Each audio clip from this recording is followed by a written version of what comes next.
देखिए सीधा ये जेडीएस में थे, पहले जमीर अहमद देवगौड़ा साहब की पार्टी में थे और सीधा रमैया के दोस्ती और इनके प्रभाव में आकर आप जेडीएस छोड़ के आए और जेडीएस छोड़ के इन्होंने कांग्रेस पार्टी को ज्वाइन किया और कांग्रेस पार्टी ज्वाइन करने का इनको फ़ायदा भी हुआ कि सीधा रमैया अगर पार्टी में लेके आए तो इनको उचित दाम भी मिला, उचित नाम भी मिला और काम भी मिला। मतलब कहने का अर्थ है 2013 की जो कैबिनेट थी उसमें भी सीधा रमैया ने इनको मंत्री बनाया था। तो हर कास्ट को साधा जा रहा है, हर रिलीजन को साधा जा रहा है और हर रीजन को साधने की कोशिश इस कैबिनेट में की जा रही है, ताकि मैंने कहा ना टारगेट 2024 है। और सोनिया गांधी ने साफ तौर पे ये कहा था, खास तौर पे डीके शिव कुमार को जो नाराज चल रहे थे और कहीं ना कहीं मुख्यमंत्री बनना चाहते थे कि सबसे पहले 2024 हमारा टारगेट है और उसमें अगर हम जीतते हैं तो हम आपको रिवार्ड मिलेगा।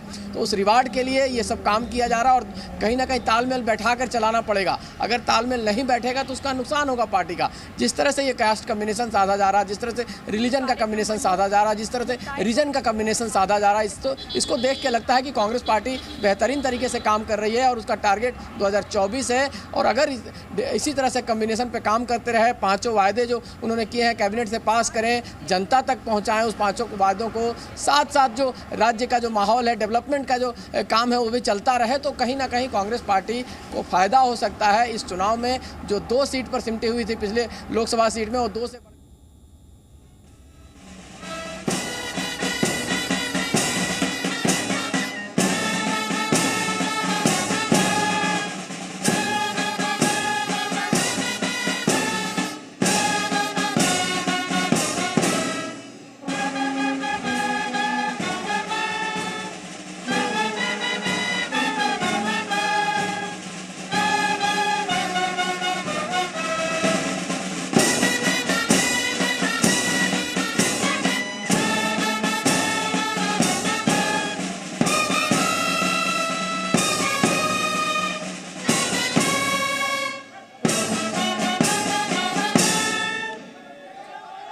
तो तस्वीरें इस वक्त आप देख रहे हैं कर्नाटक से, जहां पर मुख्यमंत्री सिद्धरमैया, डीके शिव कुमार उप मुख्यमंत्री, इसके अलावा 8 और मंत्रियों ने शपथ ली हैं, जिनमें डॉक्टर जी परमेश्वरा, के.एच. मुनियप्पा, के.जी. जॉर्ज, एम.बी. पाटिल, सतीश जारकिहोली, प्रियांक खड़गे, रामालिंग रेड्डी और बी.जेड. जमीर अहमद खान के नाम शामिल हैं।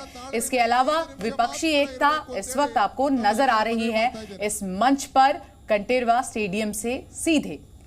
तो 13 मई को देखिए कर्नाटक विधानसभा चुनाव के नतीजे सामने आए थे और आज के दिन का बेसब्री से इंतजार हो रहा था। ये मंच पर देखिए एकता दिखाने की यहाँ पर कोशिश की गई है कांग्रेस की तरफ से और कहीं ना कहीं 2024 का ट्रेलर हम कह सकते हैं इसे।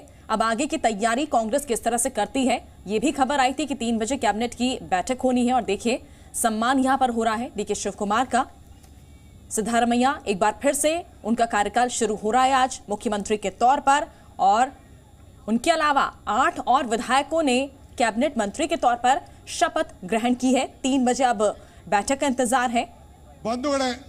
तो इस वक्त आप देखिए एमके स्टैलिन नजर आए, जो कि स्वागत कर रहे थे डीके शिव कुमार का, और एआईसीसी चीफ इस वक्त देखिए मल्लिकार्जुन खड़गे, उनका भी स्वागत कर रहे हैं एमके स्टैलिन।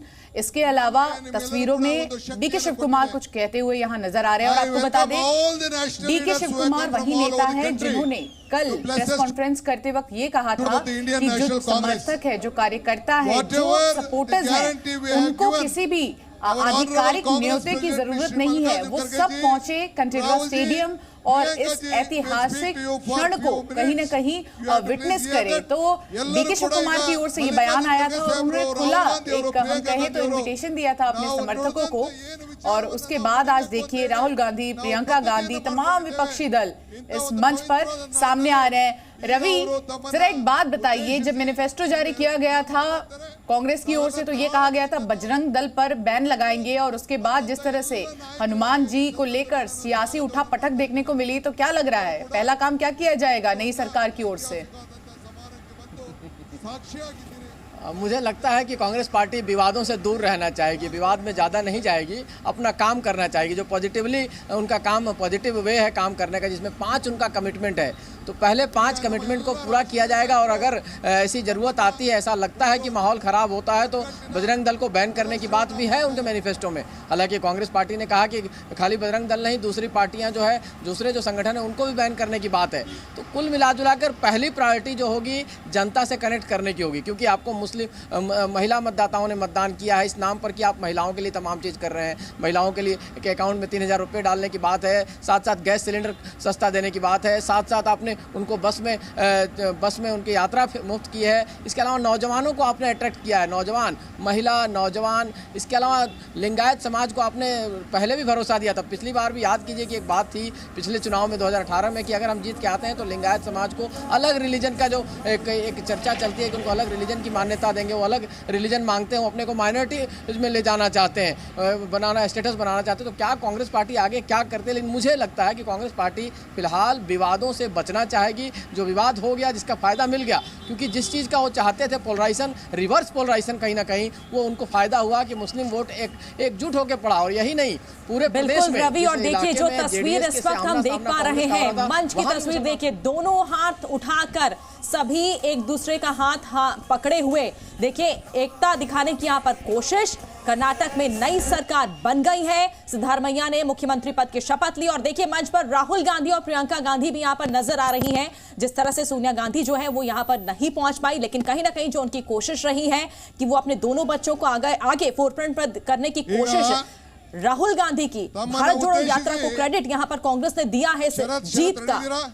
सुप्रीत, ये हम सिर्फ ये नहीं कह सकते कि कर्नाटका की नई सरकार बन रही है, हम ये भी कह सकते हैं कि आगामी लोकसभा चुनाव जो है उसके लिए भी एक शक्ति प्रदर्शन कहीं ना कहीं करने की कोशिश की गई है। और आप देखिए एमके स्टैलिन तमिलनाडु के मुख्यमंत्री, इसके अलावा तमाम वो नेता नजर आ रहे हैं और बहुत सारे विपक्षी नेता यहाँ आने से पहले, अमूमन हमने देखा है कि जब शपथ ग्रहण होता है और किसी को न्योता जाता है तो लोग खुलकर बात नहीं करते कि हम इस शपथ ग्रहण में जाएंगे या नहीं जाएंगे।